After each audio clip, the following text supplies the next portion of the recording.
الحمد لله رب العالمين حمد الشاكرين والصلاة والسلام على سيد المرسلين محمد وعلى آله وأصحابه أجمعين أما بعد فقد قال الله تبارك وتعالى في القرآن المجيد والفرقان الحميد أعوذ بالله من الشيطان الرجيم بسم الله الرحمن الرحيم ومن آبائهم وذرياتهم وإخوانهم واجتبيناهم وهديناهم إلى صراط مستقيم ذلك هدى الله يهدي به من يشاء من عباده ولو أشركوا لحبط عنهم ما كانوا يعملون صدق اللہ العلی العظیم۔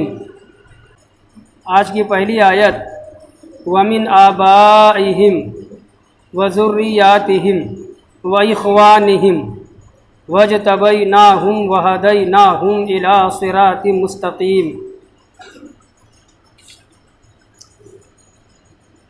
اور ان کے باپ داداؤں میں سے بعض کو وَذُرِّيَّاتِهِمْ اور ان کی بعض اولاد کو وَإِخْوَانِهِمْ اور ان کے بعض بھائیوں کو ہم نے فضیلت دی۔ اللہ پاک فرماتا ہم نے فضیلت دی، یہ مطلب ہے۔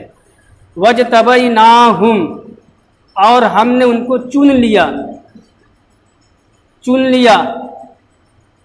تو کیا چن لیا؟ نبوت کے لیے، علم سے نوازنے کے لیے، فقاہت سے نوازنے کے لیے، دلائل عطا کرنے کے لیے، اور سڑی چیز تو یہ کہ ہم نے ان کو نبی بنا لیا۔ یہ وَاجْتَبَيْنَاهُمْ اور ہم نے ان لوگوں کو، اللہ پاک فرماتا ہے ہم نے ان لوگوں کو منتخب کر لیا نبوت کے لیے، رسالت کے لیے۔ وَهَدَيْنَاهُمْ إِلَى صِرَاطٍ مُسْتَقِيمٍ اور ہم نے، اللہ پاک فرماتا ہے اور ہم نے ان لوگوں کو سیدھی راہ دکھائی۔ وَهَدَيْنَا ہم نے ہدایت دی، ہم ان لوگوں کو، اِلیٰ صراط مستقیم سیدھے راستے کی، لوگوں کو سیدھا راستہ دکھایا۔ ٹھیک ہے، ایک آیت ہو گئی ہے، آگے ہے ذَلِكَ هُدَى اللَّهِ یہ اللہ کی ہدایت ہے، يَهْدِي بِهِ مَن يَشَاءُ مِنْ عِبَادِهِ اللہ اپنے بندوں میں سے جس کو چاہتا ہے یہ ہدایت سے نواز دیتا ہے۔ تفسیر ہے ذالک دین اللہ، اللہ کا دین ہے، دین اسلام اللہ کا دین ہے۔ یہدی بہ من یشاء من عبادہ اللہ اپنے بندوں میں سے جس کو چاہتا ہے یہ راہ دکھا دیتا ہے، اسلام قبول کرنے کی توفیق عطا کر دیتا ہے، اسلام وہ بندہ قبول کر لیتا ہے۔ آگے ہے ولو اشرکوا اور اگر یہ لوگ شرک کرتے لحبط عنہم ما کانوا یعملون تو واقعی برباد ہو گئے ہوتے، اکارت ہو گئے ہوتے، برباد ہو گئے ہوتے ما کانوا یعملون ان کے اعمال، جو اچھائیاں وہ کرتے تھے، نیکیاں کرتے تھے، ثواب کا کام کرتے تھے، اگر یہ شرک کرتے تو پھر کیا ہوتا؟ ان کی ساری نیکیاں تباہ و برباد ہو گئی ہوتی۔ جتنا قرآن نے زور دیا ہے توحید پر، اللہ کو ایک ماننا ہے، اللہ ایک ہے، اپنی ذات میں، اپنی صفات میں اللہ ایک ہے، اس کا کوئی شریک نہیں۔ ٹھیک ہے، نبی اور رسول اتنے پاکیزہ لوگ ہوتے ہیں، خدا تبارک و تعالیٰ کتنے مقرب ہوتے ہیں کہ وہ گناہ کر ہی نہیں سکتے۔ سچ ہے یہ، اللہ نے ان کی حفاظت کی ہے، اور اللہ کی رحمت، اللہ کی یعنی مشیت انبیاء کرام اور رسولان اعظام کو اپنے دائرے میں، رحمت الہی اپنے دائرے میں، حصار میں لے لیتی ہے۔ نبی اور رسول اگر بتغذائے بشریت انسان ہو، ایسی انسان ہے، انسان ہونے کے ناطے اگر وہ برا کرنا چاہیں بھی، کوئی برائی، کوئی گناہ کرنا چاہیں بھی نہیں کر سکتے۔ بھائی اب آپ کہو گے کوئی نبی کا زمانہ تھوڑے، سچ ہے، حضور تک جتنے انبیاء کرام آئے، خود حضور سید المعصومین ہے، تمام معصوم کے سردار ہیں. تو انبیاء کرام اور رسولان اعظام کا یہ منصب و مقام ہے مسلمانوں کہ کوئی نبی اور رسول جتنے بھی اپنے نبی اپنے وقت میں آئے، اگر یہ چاہا کر کے بھی ہم برائی کریں گے، نفس سب کے ساتھ ہے مگر نہیں کر سکتے، وہ برائی کر ہی نہیں سکتے. کتنی بڑی حفاظت ہے، گارنٹی اللہ نے لے لی ہے کہ نبی اور رسول گناہ کر ہی نہیں سکتے، جس کو قرآن میں اور حدیث میں کہا گیا ہے کہ نبی اور رسول معصوم ہوتے ہیں. لمبی میں آپ کو کیوں سمجھا رہا ہوں، معاملہ حساس ہے، غور کیجئے. بڑے بڑے جلسے ہوتے ہیں، بڑے بڑے سیمینار ہوتے ہیں، بڑے بڑے علماء آتے ہیں، مگر وہ ٹاپک جس کو قرآن نے ہر صفحے میں چھیڑا ہے، ہر سورہ میں بیان کیا ہے، کیا وجہ ہے؟ ہم عشق رسول ہونا، عاشق رسول ہونا کا دعویٰ کرتے ہیں مگر اس ٹاپک سے بھاگتے ہیں، ہم اس عنوان سے بھاگتے ہیں. اپنی مجلسوں میں، اپنی بزم میں، اپنی لیکچروں میں، اپنی خطابات میں، اپنی تقریروں میں، اپنے جلسوں میں ہم کیوں نہیں اس کو عنوان بناتے؟ قرآن نے عنوان بنایا ہے، بار بار عنوان بنایا ہے. وہ کیا؟ وحدانیت باری تعالی، اللہ کی ذات و صفات. اللہ اپنی ذات میں، اپنی صفات میں یکتا ہے، تنہا ہے، اس کا کوئی شریک نہیں. سمجھ گئے؟ اب آئیے دیکھیے، قرآن کہتا ہے وَلَوْ أَشْرَكُوا، اگر یہ شرک کرتے، کن کے بارے میں کہا جا رہا ہے؟ وہ عام مسلمان تھے کیا؟ حضرت ابراہیم ہیں، حضرت نوح ہیں، حضرت اسحاق ہیں، حضرت یعقوب ہیں، حضرت نوح ہیں، یہ کتنے 18 انبیاء کرام ہیں، ان کے بارے میں قرآن کہہ رہا ہے وَلَوْ أَشْرَكُوا. پہلے تو بیان کیا، ان کی مدح بیان کی، ان کی تعریف کی، ان کو ہم نے، اللہ پاک نے فرمایا، ہم نے ہدایت دی، ان کو اپنے راستہ دکھایا، اپنا مقرب بنا لیا، علم سے نوازا، فقاہت سے نوازا، شعور دیا، دلائل بخشا. اور سب سے بڑی عزت اور شرافت اور منزلت اور رتبے کی بات یہ اللہ کے قرآن کہہ رہا ہے، اللہ پاک فرماتا ہے ہم نے ان کو نبی بنا دیا، ان کو رسول بنا دیا. اب قرآن کہہ رہا ہے وَلَوْ أَشْرَكُوا، اگر یہ شرک کرتے لَحَبِطَ عَنْهُمْ مَا كَانُوا يَعْمَلُونَ، تو واقعی ان کی اچھائیاں، ان کی نیکیاں برباد ہو گئی ہوتی. ٹاپک سمجھ گئے آپ؟ عنوان سمجھ گئے؟ اتنا منحوس گناہ یہ ہے کہ گناہ چھوٹا بھی ہوتا ہے، بڑا بھی ہوتا ہے. اور نبی و رسول معصوم ہیں، ان کی ذوات قدسیہ سے ہلکا سے ہلکا گناہ بھی ہونا محال ہے. میں اللہ نے حفاظت کی ذمہ داری لے لی، حفاظت لے لی ہے. اب کہا جا رہا ہے اگر یہ شرک کرتے تو پتہ یہ چلا اتنی منحوس یہ شے ہے اور اتنی خراب اور مہلک، ہلاک کر دینے والی یہ بیماری ہے، یہ گناہ ہے کہ بچنا چاہیے، بچنا چاہیے. بہت احتیاط کی ضرورت ہے. اب سن لو، میں بار بار مسئلہ واضح کر کے بیان کرتا ہوں، مغالطے میں کوئی نہ رہے. اللہ وحدہ لا شریک ہے اور اللہ ہی اپنی ذات و صفات میں جو ہے یکتا ہے، تنہا ہے، مگر اس نے وسائل جوڑے ہیں، وسائل جوڑے ہیں. ایک سنی مسلمان دعا کراتا ہے، خانقاہوں میں جاتا ہے، اپنے مرشد کے پاس جاتا ہے، کسی ولی وقت غوث زماں کے دربار میں جاتا ہے، ادب کے ساتھ جاتا ہے، تو وہاں جو وہ دعا کرتا ہے، ہم جو دعا کر، سنو سب لوگ غور سے، ہم جو وہاں دعا کرتے ہیں تو ہم صاحب مزار سے نہیں مانگتے، دعا اس سے ہوتی ہے، وسیلہ ان کا لگایا جاتا ہے، استغاثہ وہاں پیش کیا جاتا ہے، فریاد وہاں کی عرضی لگائی جاتی ہے اور وہ سنتے ہیں. کیا عرضی ہوگی؟ سنیے کیا عرضی ہوگی.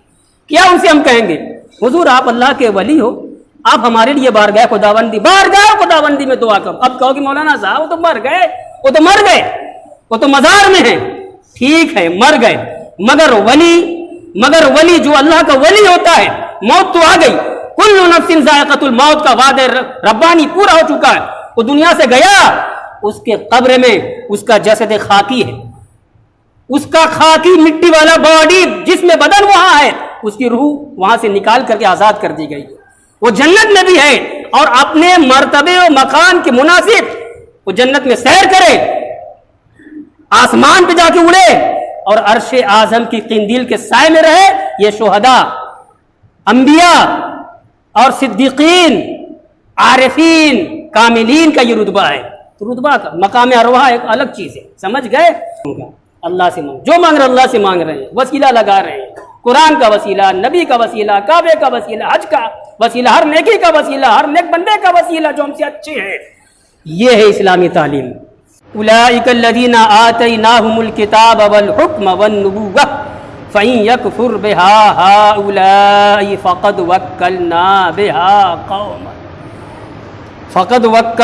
بِهَا قَوْمًا لَيْسُوا بِهَا بِكَافِرِينَ۔ قرآن کہتا ہے اولئک الذین آتیناہم الکتاب، یہ وہ لوگ ہیں، یہی ہیں وہ کون لوگ جو بیان ہوئے، جو نام آئے، یہی ہیں وہ جنہیں ہم نے کتاب دی۔ موسیٰ کا بھی نام آیا ہے، عیسیٰ کا بھی نام آیا ہے، ابراہیم کا بھی نام آیا ہے، سب کو اللہ نے کتاب دی۔ موسیٰ کو تورات دی، عیسیٰ کو انجیل دی، ابراہیم کو کچھ صحیفے دیے، ٹھیک ہے۔ یہی ہے وہ جنہیں ہم نے کتاب دی، والحکمہ اور حکمت سے نوازا، والنبوہ اور نبوت عطا کی، فَإِن يَكْفُرْ بِهَا هَؤُلَاءِ، اور اگر اس نبوت کو نہ مانے، ہاؤلائے یہ لوگ، کون لوگ؟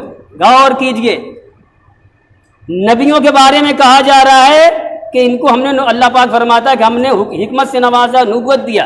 اب کہہ رہا ہے قرآن فَإِن يَكْفُرْ بِهَا، بس اگر اس نبوت کو نہ مانے، ہاؤلائے یہ لوگ، تفسیر ہے اے کفار مکہ، تفسیر ہے اے کفار مکہ، مکہ ہے کافرین، یہ جو بڑے بڑے ہیں نا، ابو لہب ہے، ابو جہل ہے، قطبہ ہے، شیبہ ہے، ربیہ ہے، فلاں ہے، ڈھیکا ہے، یہ اگر سب نہ مانے، فَإِن يَكْفُرْ بِهَا هَؤُلَاءِ، تو اگر نبوت کو نہ مانے یہ لوگ یعنی اہل مکہ، فَقَدْ وَكَّلْنَا بِهَا، تو واقعی ہم نے مقرر کر دیا ہے نبوت کو ماننے کے لیے، قوماً ایسی قوم کو، لیسوا بہا بکافرین، جو قوم اس نبوت کا انکار نہیں کرے گی۔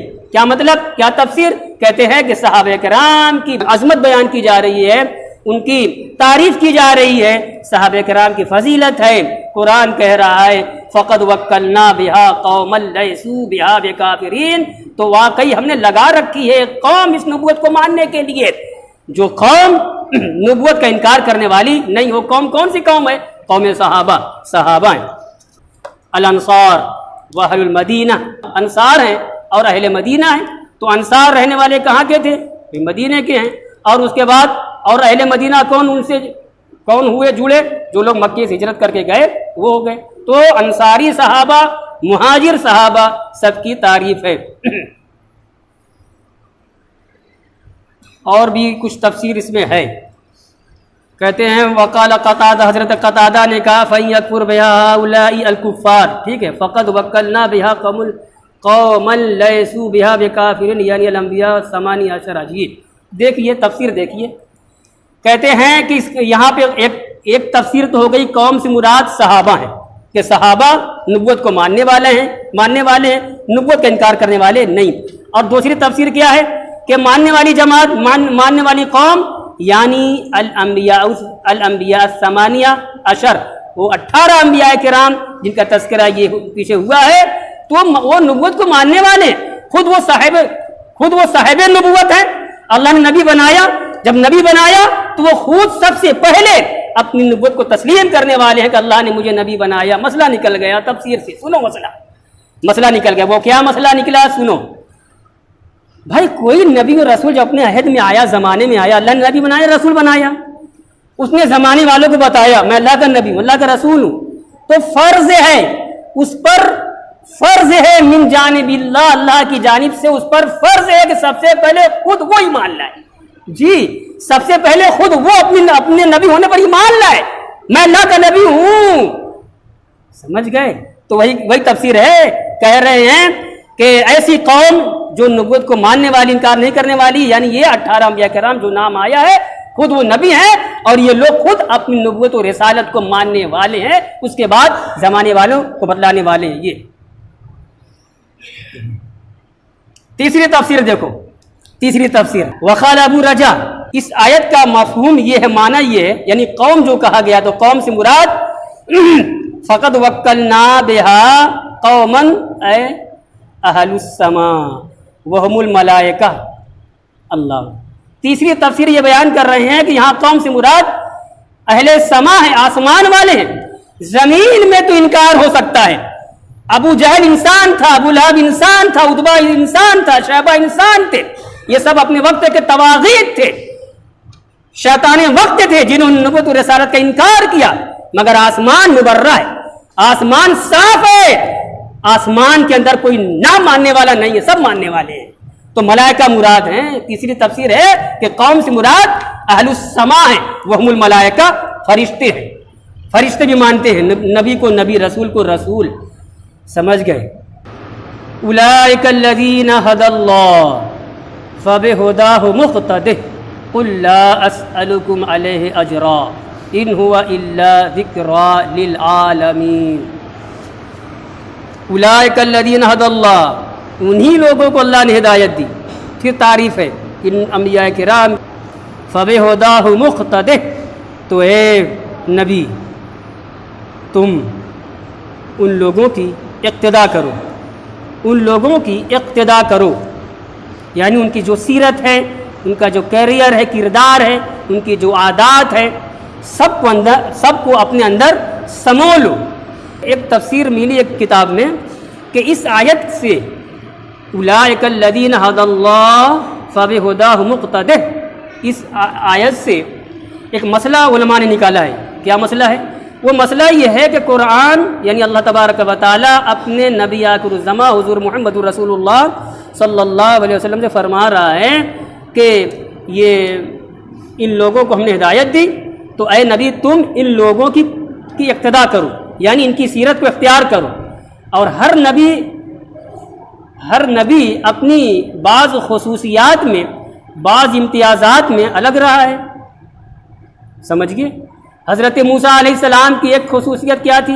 کلیم اللہ ہونا۔ کلیم اللہ ہونا، سنیے، اللہ سے کلام کرتے تھے، کوہ طور پر گئے، کلام کیا، کئی بار کلام کیا، جب کلام کیا تو رب کے دیدار کا اشتیاق پیدا ہوا۔ ٹھیک ہے، زیادہ گہرا نہیں جاؤں گا، وقت بھی نہیں ہے۔ خصلت ہوئی، ایک خاص خاصیت ہوئی موسیٰ علیہ السلام کی کہ ان کا لقب ہی پڑ گیا کلیم اللہ، اللہ سے کلام کرنے والے۔ چلو، ابراہیم علیہ السلام ہیں، اللہ کے ہر نبی، ہر رسول اللہ کا محبوب بندہ ہوتا ہے، مقرب بندہ ہوتا ہے، محبوب ہوتا ہے، مگر حضرت ابراہیم اللہ کے بہت محبوب تھے، بڑے چہیتے، بڑے محبوب۔ اور اس محبت میں جب فرق آنے لگا فرشتوں کی نظر میں، تو فرشتوں نے اعتراض کیا اللہ کے پکے دوست ہیں، تو پکے دوست کہاں رہے؟ لڑکا ہو گیا ہے، لڑکے کی محبت میں آ گئے ہیں۔ کہا اچھا، تو رب تو سب جانتا ہے نا، امتحان لیا، ایسا امتحان لیا، کوئی امتحان جب تک دنیا برقرار رہے گی اس کی یادگار قائم کر دی اللہ نے، ایسا امتحان لیا۔ فرما دیا فرشتوں سے کہ ابراہیم کو میں نے جو مقام خلت عطا کیا ہے، ابراہیم کو میں نے جو اپنا خلیل بنایا ہے، پکا دوست کہا ہے تو واقعی پکا دوست ہے، اور خلت میں ذرہ برابر کمی نہیں ہے۔ دو مثال ہوئی، ٹھیک ہے۔ ایسے اور بھی انبیاء کرام ہیں، ان سب کا اپنا ایک رنگ ہوتا ہے بھائی، سب اللہ کے نبی، اللہ کے رسول، سب کا اپنا رنگ ہوتا ہے، ایک خاص وصف ہوتا ہے، ٹھیک۔ تو قرآن کہہ رہا ہے فبہداہ مقتدہ، اے نبی ان کی سیرتوں کو اختیار کرو۔ کیا سمجھا آپ نے؟ علماء کرام کہتے ہیں کہ مطلب یہ ہوا کہ ہمارے نبی کے اندر وہ تمام چیزیں پائی جاتی ہیں جو دیگر انبیاء کرام میں الگ الگ پائی جاتی تھی۔ سمجھ گئے آپ؟ دیگر انبیاء کرام اور رسولان اعظام کے اندر جو خصلتیں، جو عادتیں، جو سیرت، ان کا جو خاص وصف جو الگ الگ پایا جاتا تھا، تو یکجا کر دیا گیا ہے حضور محمد رسول اللہ صلی اللہ علیہ وآلہ وسلم کے اندر۔ تو آپ جامع اوصاف انبیاء ہیں، سارے انبیاء کرام کے اوصاف ایک ذات میں جمع کر دیے گئے، وہ ذات ہمارے آقا کی ہے۔ تیسری مثال بھی سن لو نا، ہونی چاہیے، مثال اہم ہے۔ یوسف علیہ السلام بڑے حسین و جمیل، اتنے حسین و جمیل کہ کہا گیا ہے کہ پوری دنیا کا حسن ایک طرف کر دیا جائے، حسن یوسف ایک طرف کر دیا جائے تو یوسف کا حسن بھاری رہے گا۔ تو پھر حضور کا حسن، حضرت یوسف کا حسن تو یہ تھا کہ جب مصر کی عورتوں نے، شریف زادیوں نے جب دیکھا ہے حسن یوسف، ایسی وارفتہ ہوئی ہیں وہ کہ بجائے لیمو کاٹنے کے قرآن نے یہ واقعہ بیان کیا ہے، قرآن نے، میں خود سے نہیں بتا رہا ہوں، بجائے لیمو کاٹنے کے کیا کی؟ زلیخا نے کہا تھا نا، لمبا واقعہ ہے، زلیخا کو تانا دیا، اس کی سہیلیوں نے، شریف زادیوں نے، مصر کی عورتوں نے کہ کیا ایک جو ہے غلام پر رفتہ ہو گئی ہے. تو کہا اچھا. بلایا، سب کی دعوت کی، اور ایک ہاتھ میں چھری. وَقَطَّعْنَا أَيْدِيَهُنَّ، قرآن نے کہا ہے، میں نہیں کہہ رہا ہوں. ایک ہاتھ میں زلیخا نے چھری دے دی، ایک ہاتھ میں لیمو دے دیا. اپنی سہیلیوں نے کہا، اس کے بعد کہا رکو، کاٹنا ہے تم کو جب اشارہ کروں گی. اور حضرت یوسف اس وقت غلام نے بنا دیے گئے تھے، اشارہ کیا گزر جاؤ. حضرت یوسف علیہ السلام آنکھیں بند کیے ہوئے گزر گئے. جب دیکھا ہے اس کی زلیخا کی سہیلیوں نے تو بجائے لیمو کاٹنے کے ہاتھ کاٹ لیا. پتہ تک نہیں چلا کہ یہ کیا کیا، بعد میں احساس ہوا. تو وہ یہ ہے حسن یوسف. اور حضور محمد رسول اللہ صلی اللہ علیہ وسلم کا حسن. تو وہاں جو حسن یوسف پہ کیا کٹی، زنانے مصر کی انگلیاں کٹی، عورتوں نے انگلیاں کاٹ لی. اور یہ حسن محمدی ہے. مردان عرب اپنا گلا کٹا رہے ہیں، یہ حسن محمدی ہے. مردان عرب کس کو کہا گیا ہے؟ صحابہ کو کہا گیا ہے. گردن کٹانے کے تیار تھے. تو خیر پھر وہی آ رہا ہوں، وہ سب بات پلٹی نہیں ہے. فاب ہدا مقتدی، تو ثابت کیا علماء نے بتلایا ہے کہ جتنے بھی انبیاء کرام اور رسولان اعظام کے چیدہ الگ الگ متفرق اوصاف تھے، سارے اوصاف انبیاء کرام جمع کر دیے گئے ایک ذات میں، وہ ہے ذات محمدی صلی اللہ علیہ وآلہ وسلم. کہ عبداللہ بن سلام جیسا سب سے بڑا عالم یہود اپنے وقت کا، کہ یہودی میجارٹی میں، سماج میں، یہودی مذہب میں اس وقت ان سے بڑا کوئی عالم ہی نہیں تھا. اور متفق طریقے سے سارے یہود ان کی قدر کرتے تھے، مانتے تھے. جب انہوں نے چرچا سنا محمد رسول اللہ کی بعثت کا، جب آئے ہیں آپ کی بارگاہ میں، آپ کی خدمت میں، اور لمبا واقعہ بیان کر چکا ہوں، تو جیسے ہی نگاہ پڑھی ہے، جیسے ہی دیکھا ہے، رخ انور کا دیدار کیا ہے، کہا اشہد اللہ الہ الا اللہ وان محمد رسول اللہ ھذا الوجہ لیس بوجہ کذاب. کہ یہ چہرہ تو ایسا چہرہ ہے کہ ایسا چہرہ میں نے کبھی دیکھا ہی نہیں، اور یہ قطعی کسی جھوٹے کا چہرہ نہیں ہو سکتا. آیت پوری کر دوں. قل لا اسألکم علیہ اجرا، اے نبی تم کہہ دو، اے نبی تم کہہ دو، لا اسألکم، میں تم سے سوال نہیں کرتا، میں تم سے نہیں مانگتا، علیہ اس پر جو قرآن میں نے پیش کیا ہے نا، اس قرآن کو پیش کرنے پر، سکھانے پر، تمہیں بتلانے پر میں کوئی اجر نہیں مانگتا. ان ہوا الا ذکری للعالمین، یہ نہیں ہے مگر سارے عالم کے لیے نصیحت. قرآن سراپا سارے عالم کے لیے نصیحت ہے.